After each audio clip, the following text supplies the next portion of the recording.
Alright, guys. I got a bunch of new horror related reviews to do because there's a ton of new horror movies coming out. Of course, we gotta talk about the Final Destination movies, which I gotta say is an odd bunch of movies for me. I've never really seen any of these movies. And honestly, watching this first movie, it's not what I expected.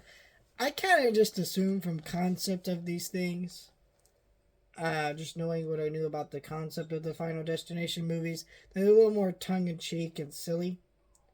Well, that's not this movie at all. This movie is a very serious, not very serious, but it's definitely taken a lot more seriously than I thought it was gonna be. It's not to say it's a bad movie, but admit I was kind of just taken aback from it. And I probably was not in the right mindset when I watched this movie because I was kind of came home from a long day doing stuff, and I kind of wanted to watch this movie to do this review, but I also kind of expect to be more tongue in cheek. So, excuse me if this review sounds a little more negative, because overall, I did think this was a pretty solid movie. The concept of these movies is really cool, and the way they play around with that is so unique. Um, it's basically characters trying to cheat death while kind of anything can take them out. And so this is really a franchise that doesn't have a slasher, but it functions like a slasher franchise of just like any slasher franchise. You're kind of waiting for certain people to get killed, and how's that going to go down? And the kills in this franchise are kind of what it's best known for, and that's really no exception here. But this movie really isn't so much about that compared to the other movies in the franchise, from what I understand. Again, I haven't seen them.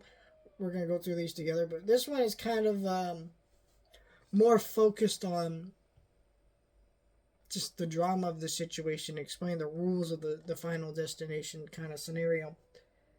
And the way they do that is really cool. The plane crash scene is really tense. Like, a lot of it works really effectively, which I didn't really expect. Because when did the Final Destination come out? Is there a date on here? 2000. Man, that's pretty wild. 2000. But, I mean, that makes sense, you know? It's a fun movie that really plays around with the genre in the right way that I think can actually make for a pretty effective horror movie of just making you cringe a little. Like, oh, how's this person going to die? How's this going to go down?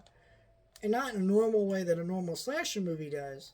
Because with most slasher movies, you're waiting for people to die, and it's very predictable who's going to die, especially in lower grade slasher movies. But with this, it's constantly unpredictable, and it will set you the fuck off.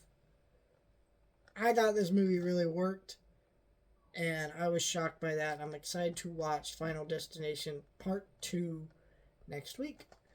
And I do have more horror reviews planned after this review series, so subscribe to the channel if you like that sort of thing.